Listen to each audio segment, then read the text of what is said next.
거기에는 꿀단지가 있는 건가, 그 꿀이 천연 꿀인지 설탕으로 만든 꿀인지 알 수가 없는 프로그램이 될 가능성이 높다는 거죠. 이런 측면에서 상당히 앞으로 프로그램을 만들면서 주의를 좀 해야 될 거라고 생각이 됩니다. 네. 다양한 소재를 그냥 그 평면적으로 펼칠 것이 아니라 우리가 정보라는 것이 알미 아니라 좀 더 알아가는 과정을 좀 밝혀줬으면 좋겠다. 네. 그런 조언이셨어요. 지금까지의 그 전반적인 평가로는 아이템 선정 또는 정보로서의 가치를 그 아이템에 담아내는 것 그리고 또 그 정보의 신뢰성 이 모두가 적절치 않다라는 평가를 주셨는데 그렇다면 이 정보를 전달하는 이 진행자들의 역할은 어떤지 한번 두 분의 의견 여쭤볼까요? 저도 좀 유심히 들어야 되겠습니다. 예, 저는 이제 이 프로그램이 상당히 어려운 프로그램을 지금 이 제작진에서 다루고 있다.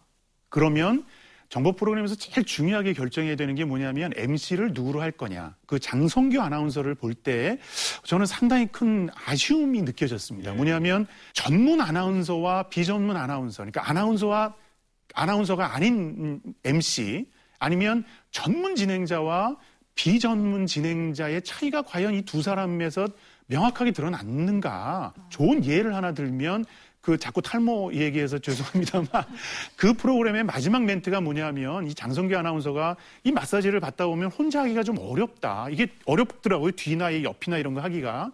그럴 때는 어떻게 해야 되겠습니까? 그랬더니 그 기술 강사님께서 그럴 경우에는 가까운 두피 관리 전문 그 업소를 그 찾아가시면 됩니다. 이렇게 말씀을 하시더라고요.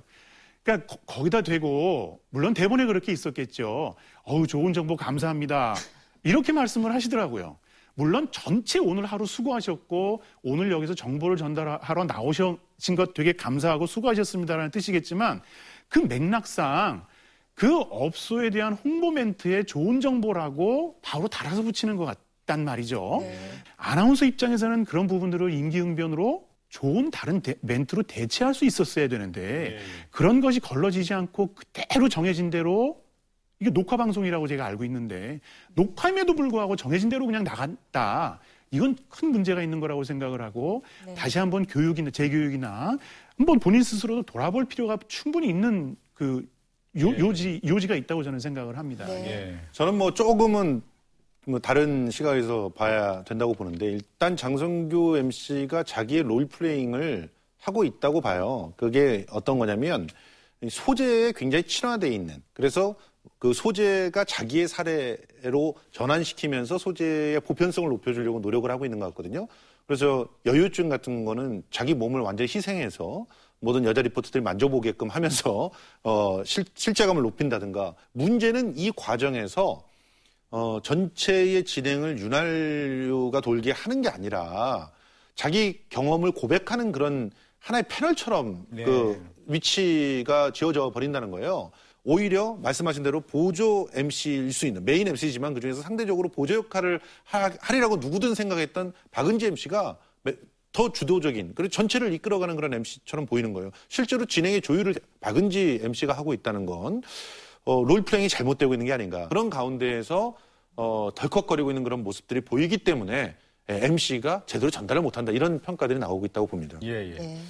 자, 오늘 그 MC론 얘기를 하면서요. 사실 이제 MC도 중요하고 또 패널도 중요하고 리포터가 잘 구성이 됐을 때 프로그램이 잘 이끌어가게 되는데 군 박사님 그런 거 있지 않습니까? 방송을 잘 하기 위한 어떤 욕심을 내다 보면은 오버하게 되는데 자칫 MC들이 그러한 함정에 좀 빠질 수가 있는데 이 프로그램에 대한 어떤 지적들 MC들이 좀 잘 받아들였으면 하는 바람이 좀 듭니다. 자, 끝으로 좀 달콤한 정보식 꿀단지가 여러 가지 지적을 했지만 이런 점을 좀 더 보완한다고 하면은 좀 더 시청자들에게 사랑을 받지 않겠느냐 이런 점을 좀 지적해 주시면 어떻겠습니까? 기본적으로 주 시청층을 40대 이상 주부들로 잡고 있잖아요. 확실하게 이게 드러나 보이는데 그분들은 시사에 전혀 관심이 없나요?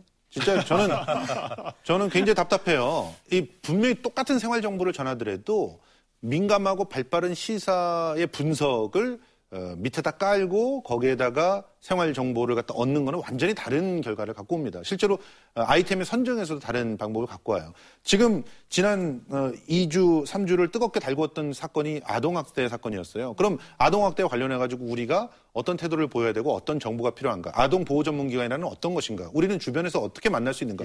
이런 정보들이 왜 여기에는 없는 거죠? 그리고 뭐 이선희, 김추자 이런 아주 레전드급 가수들이 돌아왔어요. 이분들 굉장히 좋아하시는 분들이에요. 예. 실제로 이선희의 판을 산 사람들이 40대 이상의 주부들이 전체 40%를 차지했어요. 그렇게 관심이 있는 이선희가 다뤄지지 않고 있어요. 3주 동안 내내. 그러면 도대체 어떻게 그 생활 정보를 찾아가고 있는 건가? 주 타겟인 주부 시청층들에 대한 선입견들을 좀 깨고 좀 더 총체적으로 고민을 해봐야 될 필요가 있지 않나. 그렇다면 좀 달라질 거라고 생각이 듭니다. 예. 네. 저는 뭐 시청하는 시청자 입장에서는 상당히 크게 영향을 미칠 수 있는 아이템 하나만 이야기를 할게요. 뭐냐면 VCR 편집해서 나가잖아요. 네. VCR이 먼저 이렇게 영상이 나갈 때 스튜디오에서 계시는 분들이 그 영상에 이제 후렴구 같은 걸 쳐주잖아요. 막 이렇게 멋있다, 예쁘다, 맛있겠다.